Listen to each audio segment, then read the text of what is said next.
በዛሬው ፊልማችን የ40 ዓመቷ አማላይ አስተማሪ ከዱርዬው ተማሪዋ ጋር ቅልጥ ያለ ፍቅር ውስጥ ገብታ በደንብ አድርጎ የልቧን ሲያደርስላት የሚያሳየንን ልብ አንጠልጣይ የፍቅር ፊልም አጠር ባለ አተራረክ ይዘንላችሁ የመጣን ሲሆን ፊልሙን እንደምትወዱ ስለማንጠራጠር ላይክ በማድረግ ጀምሩት። በፊልማችን የመጀመሪያ ትዕይንት አንድ ጄሰን የተባለ ተማሪ ለተማሪዎች እጽ ሲሸጥ እንመለከታለን። ጄሰን በትምህርቱ ዝቅተኛ ውጤት የሚያመጣ ተማሪ ሲሆን በዚህም ምክንያት እናቱ በጣም ትናደድበት ነበር። በመቀጠልም አንድ ቆንጆና አማላይ አስተማሪ ለክፍሉ ተማሪዎች ሌላ አባላለሁ በማለት ራሷን አስተዋውቃ ማስተማሯን ትጀምራለች። ጄሰንም ሌላ በማስተማር ላይ እያለች በውበቷ በመደነቅ በጣም እየተመለከታት ነበር። ክፍለ ጊዜውም አልቆ ተማሪዎች ሲወጡ ጄሰን ወደ ኋላ ቀረት በማለት ሌላ ስለራሳቸው የህይወት ታሪክ ላይ የሚያጠነጥን አጠር ያለ ድርሰት እንዲሰሩ አሳይመንት ተሰጣቸው ስለነበር እንድታግዘው ይጠይቃታል። እሷም በመስማማት ስለ ግል ህይወቱ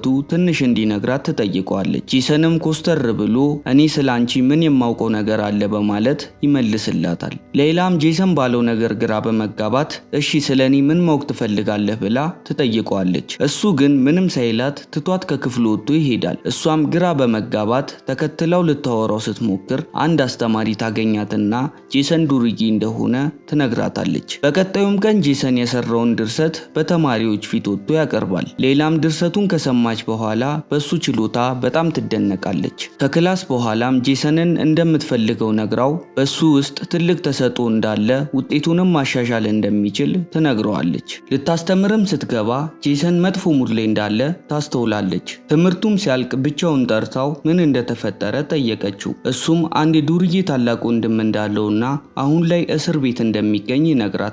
ወላጆቹም እንደሱ እንዳይሆን ብለው በሚያሳድሩበት ጫና በጣም እንደደበረውና ውጤቱን ማስተካከል እንደሚፈልግ ይነግራታል። ከዛም ሌላ ከክላስ በኋላ በየቀኑ ለ30 ደቂቃ እሱን በማስጠናት እንደምታግዘው ትነግረዋለች። ጄሰንም ይህን ሲሰማ በጣም በመደሰት ይስማማል። በቀጣይ ቀን ምሽትም ሌላ ከአንድሬ ጋር ተገናኝታ አንድ ትልቅ ባር ውስጥ እየጠጣች እንመለከታለን። በዛን ሰዓትም ጄሰን እነሱ የሚዝናኑበት ባር ውስጥ እየጠጣ ስለነበር የነሌላን ተግባር ሙሉ ለሙሉ እየተከታተለ ነበር። አንድሬ ሌላ አብራው እንድታደር ቢፈልግም ሌላ መሄድ አለብኝ በማለት ታክሲ ጠርቶ እንዲሸኛት ታደርጋለች። ከቀጣይ ቀን ጀምሮም ሌላ ጄሰንን ማስጠናት ጀመረች።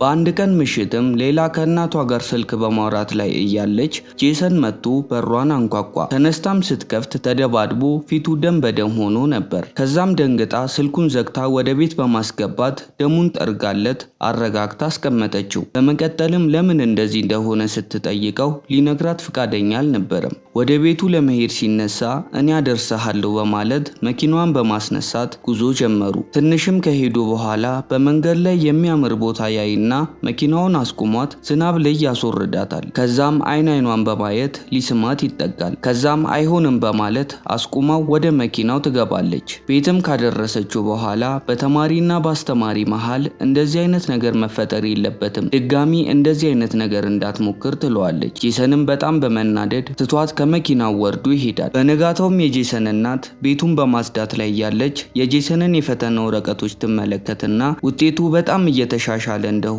ትገነዘባለች። ወደሱም በመሄድ ውጤትህ በጣም እየተሻሻለ ነው፣ እንዴት ነው እንደዚህ ጥሩ ውጤት ማምጣት የጀመርከው ብላ ትጠይቀዋለች። እሱም አዲስ የገባች ሴት አስተማሪ ነች ውጤቴን እንዳስተካከል የረዳችኝ ብሎ ይመልስላታል። እናቱም በጣም በመደሰት አስተማሪዋን የመውጉጉት ያድርባታል። ምሽት ላይም አንድሬ ሌላን በተለመደው ባር ውስጥ እራት እየጋበዛት እንመለከታለን። ጄሰንም እነሱ ያሉበት ባር ውስጥ ቁጭ ብሎ እየተመለከታቸው ነበር። የሆነ ሰዓትም ወደ መታጠቢያ ቤት ስትሄድ ጄሰን ተከትሏት ይሄድና ልክ ታጥባ ስትጨርስ ወደሷ በመጠጋት ከግድግዳ ጋር አስደግፎ ከንፈሯን መሳም ጀመረ።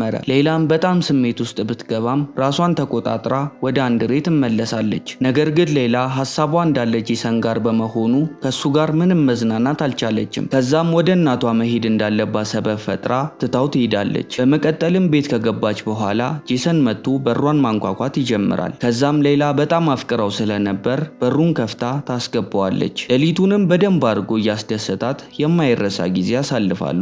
በቀጣይ ቀንም ሌላ ለጄሰን ማታ የተፈጠረው ነገር ልክ እንዳልሆነና መቀጠል እንደሌለበት ስትነግረው ጄሰን አንድ አይንሽን ጨፍኝ ብሏት የአንገት ሐብል ያደርግላታል። ይህም ድርጊቱ ልቧን በጣም ይገዛውና ከሱ ጋር ፍቅር ለመጀመር ትወስናለች። ለእናቷም ደውላ በጣም የሚያፈቅረኝ ወጣት ፍቅረኛ አገኘው ብላ ትነግራታለች። እናትየዋም በጣም ተደሰተች። በመቀጠልም ሌላና ጄሰን ደስ በሚል በፍቅር ስሜት ለመዝናናት ራቅ ወዳለ ቦታ ይሄዳሉ። በመዝናናትም ላይ ያሉ በፊት የፈታችው ባሏ ጨካኝ እንደሆነና በጣም እንደጎዳት ትነግረዋለች። ጄሰንም እኔ መቼም ቢሆን አልጎዳሽም በማለት ቃል ይገባላታል። ከዛም ስልኩን በማውጣት እየተሳሳሙ ሳይቀር ሰልፊ ይነሳሉ። ከተመለሱም ከትንሽ ጊዜ በኋላ የጄሰን እናት ቤት በማጽዳት ላይ ያለች ስልኩን አግኝታ ስትከፍተው እንዳለ የሞላው ከሌላ ጋር የተነሱት ፎቶ ነበር። በሌላ ቀንም እናትየው የጄሰንን ውጤት በዚህ ልክ አሪፍ እንዲሆን ያደረገችውን አስተማሪ ለመተዋወቅና ለማመስገን ስትሄድ አስተማሪዋ ፎቶ ላይ የተመለከተቻት የጄሰን ፍቅረኛ ሆና ታገኛታለች። ከዛም በጣም በመናደድ ከልጄ ጋር ያለሽን ግንኙነት አሁኑኑ እንድታቆሚ በማለት ስታባት ትወጣለች። ምሽትም ለጄሰን ቤት በመግባት እናቱ ትምህርት ቤት ሄዳ ሌላን ስለተናገረቻት ልክ እንዳልሆነች እሱም ሌላን በጣም እንደሚያፈቅራት ነግሮ ስለ እድሜ ልዩነታቸው ማሰብ እንድታቆም በቁጣ ይነግራታል። በመቀጠልም ሌላ ለእናቷ ደውላ ሁሉንም እውነት ስትነግራት እናትየው በጣም በመናደድ ማይሆን ነገር እንደሆነ ነግራት ስልኩን ትዘጋባታለች። ጄሰንም ሌላ ቤት ሄዶ ወደ ውስጥ ሊገባ ሲል መግባት እንደማይችል ነግራ ትከለክለዋለች። ከዛም ሶፋ ላይ ቁጭ ብላ ሻይ በመጠጣት ላይ እያለች ጄሰን የይቅርታ ደብዳቤ በበሩ ስር ይወረውራል። ተነስታም በማንበብ በሩን ስትከፍትለት ጄሰን ይቅርታ በማለት አበባ ይሰጣታል። በሌላ ቀንም አንድሬ ሁለቱን አንድ ላይ ይመለከታቸውና በቅናት መንፈስ ተነሳስቶ ሌላን ክፍል ውስጥ ብቻዋን ስትሆን ጠብቆ የመድፈር ሙከራ ያደርስባታል። ጄሰንም ሌላ ጋር ሲሄድ በመጥፎ ሁኔታ ውስጥ ሆና እያለቀሰች አንድሬ ስላደረሰባት ጥቃት ትነግረዋለች። በቀጣይ ቀንም ጄሰን አንድሬን ለመበቀል በማቀድ በደንብ አድርጎ ይደበድበዋል። ፖሊሶችም መጥተው ጄሰንን ይዘውት ይሄዳሉ። የሚለቀቅም ቀን ሌላ ሄዳ ልታናገረው ፈልጋ ነበር። የጄሰን እናት ግን በእሷ ምክንያት እንደታሰረ ስላወቀች እንድታናግረው ልትፈቅድላት አልቻለችም። ከዛም በኋላም ጄሰን ለትንሽ ቀናት ከትምህርት ገበታው ታገደ። ሌላም ይህን ስታውቅ ከባድ የጥፋተኝነት ስሜት ውስጥ ገባች። ከዛም ጄሰን ቅጣቱን ጨርሶ ወደ ትምህርት ገበታው እንደተመለሰ ስታይ ከሱ ጋር መለየት እንዳለባት በማሰብ ከከተማው ርቃ ለመሄድ ወሰነች። ይህ ውሳኔ ጄሰንን ቢጎዳውም በመጨረሻም አምኖ ተቀብሎ ህይወቱን ሲኖር ፊልማችን ይጠናቀቃል። ስላዳመጣችሁን እያመሰገንን እንደዚህ አይነት አሪፍ ታሪኮች በአጭሩ ከፈለጉ ሰብስክራይብ በማድረግ ቤተሰብ ይሁኑ።